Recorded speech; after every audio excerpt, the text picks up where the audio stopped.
आपने तो कभी ना कभी तो सोचा ही होगा कि अगर गवर्नमेंट अनलिमिटेड करेंसी प्रिंट कर दे तो क्या होगा, सब अमीर हो जाएंगे, राइट? नो मोर गरीबी। तो ये सपना कि अनलिमिटेड पैसा प्रिंट करके गरीबी मिटा देंगे, असल में सबको और गरीब बना देगा। इकोनॉमी एक डेलिकेट बैलेंस पे चलती है और उस बैलेंस से छेड़खानी करना बहुत कॉस्टली पड़ सकता है। पैसे की वैल्यू उसकी अवेलेबिलिटी पर डिपेंड करती है, जितने ज्यादा पैसे उतनी कम वैल्यू।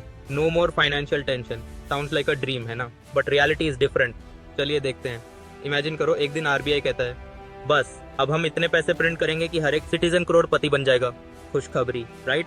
लोग बैंक से निकलते हैं लाखों करोड़ों रुपए लेकर। पहले पहले तो सब मस्त चीजें खरीदेंगे, new car, new house, foreign trip. लेकिन जल्दी ही एक प्रॉब्लम आएगी। दुकान वाले सोचेंगे, जब सबके पास इतने पैसे हैं तो हम अपने प्रोडक्ट सस्ते क्यों बेचें? हर चीज की कीमत बढ़ जाएगी।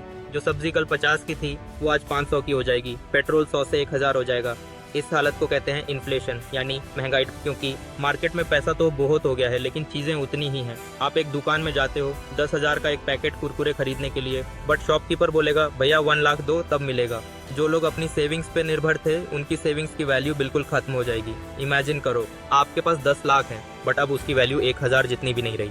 इसका सबसे बड़ा एग्जाम्पल जर्मनी में वर्ल्ड वॉर 1 के बाद देखा गया था। वहाँ करेंसी की वैल्यू इतनी गिर गई थी कि लोग नोट से दीवार पे वॉलपेपर लगा रहे थे या उसे जलाकर गर्मी कर रहे थे। पानी की बोतल खरीदने के लिए भी बोरी भर के नोट्स ले जाने पड़ते थे। तो ये सपना कि अनलिमिटेड पैसा प्रिंट करके गरीबी मिटा देंगे, असल में सबको और गरीब बना देगा। इकोनॉमी एक डेलिकेट बैलेंस पे चलती है और उस बैलेंस को बिगाड़ना बहुत कॉस्टली हो सकता है। पैसे की वैल्यू उसकी अवेलेबिलिटी पर डिपेंड करती है। जितने ज्यादा पैसे उतनी कम वैल्यू। तो नेक्स्ट टाइम जब आप यह ख्याल लाएं, याद रखना, पैसा सिर्फ एक नंबर नहीं है। यह गुड्स और सर्विसेज के बदले का एक मीडियम है।